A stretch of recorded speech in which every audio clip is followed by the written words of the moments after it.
حسن گوہر ضلع شانگلہ کے دورافتادہ گاؤں پورن کے ایک غریب خاندان سے ہیں۔ چند ماہ پہلے ان کی اکلوتی شادی شدہ بیٹی شازیمہ کو ان کے شوہر نے غیرت کے نام پر مبینہ طور پر زہر دے کر قتل کر دیا، تاہم بعد میں اس واقعے کو خودکشی کا رنگ دیا گیا۔ پولیس رپورٹ میں قتل کی تصدیق کی گئی ہے۔ میری ایک ہی بیٹی تھی، ظالموں نے اسے زہر دے کے قتل کر دیا۔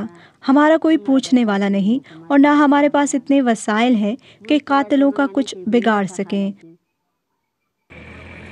غیرت کے نام پر ہونے والے قتل کے واقعات میں اکثر اوقات مقدمات درج نہیں ہوتے، جبکہ خودکشی کا عنصر شامل ہونے کی صورت میں پولیس کی طرف سے ایسے واقعات کو سردخانے کی نظر کر دیا جاتا ہے۔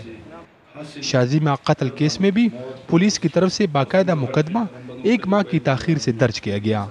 2 بندے چارج تھے، ایک تھا شازیمہ کا خاوند امجد اور اس کی امجد کی چچی امجدہ بی بی۔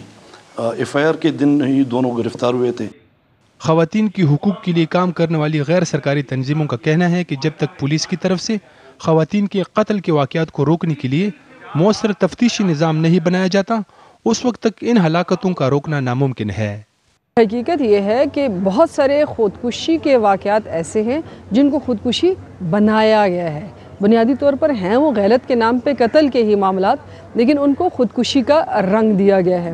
اور اس میں سمجھتی ہوں کہ جو سب سے زیادہ جو اس میں ذمہ دار ٹھہرتا ہے وہ اس متعلقہ تھانے کا ایس ایچ او ٹھہرتا ہے۔ خواتین کے قتل کو روکنے کے لیے 2004 میں ایک قانون بھی منظور کیا گیا، لیکن بعض ماہرین کے مطابق اس قانون میں پیچیدگیاں اور اس پر عمل درآمد میں تاخیر سے اس کی حیثیت برائے نام ہو کر رہ گئی ہے۔ مالاکنڈ ڈویژن میں خواتین کی غیرت کے نام پر قتل کے واقعات کو خودکشیوں کا رنگ دیا جا رہا ہے، جو ایک رجحان کی صورت اختیار کرتا جا رہا ہے۔ ان واقعات کی تفتیش میں مقامی روایات سب سے بڑی رکاوٹ سمجھی جاتی ہے، جبکہ پولیس کی طرف سے بھی ان میں کوئی خاص پیش رفت نہیں کی جاتی۔ رفعت اللہ اورکزئی، BBC نیوز، شانگلہ۔